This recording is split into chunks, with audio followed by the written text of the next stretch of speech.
ऊपर पहाड़ नीचे खाई बड़ी के तोरा गजबे डिजाइन रे।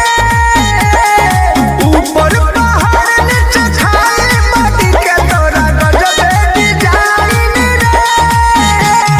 गजबे डिजाइन रे, गजबे डिजाइन।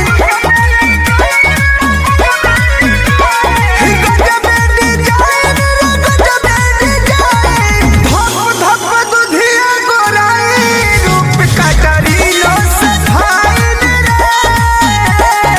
ऊपर पहाड़ नीचे खाई माटी के तोरा गजबे डिजाइन। नमस्कार प्रणाम। हमारे साथ एक बहुत मजबूत आदमी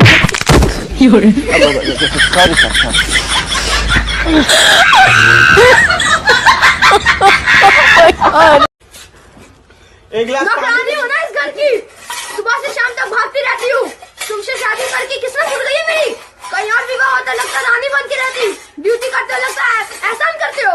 मैं वेला बैठी रहती हूँ ना। क्या मुझे जानते हो? आप मेरे एक बच्चे के पिता हैं। ओ माय गॉड, क्या आप संगीता हो? नहीं अनुष्का?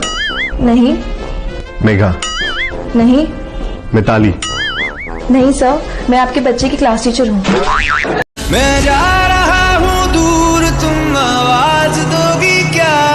मैं जा रहा हूँ दूर, तुम आवाज दोगी क्या?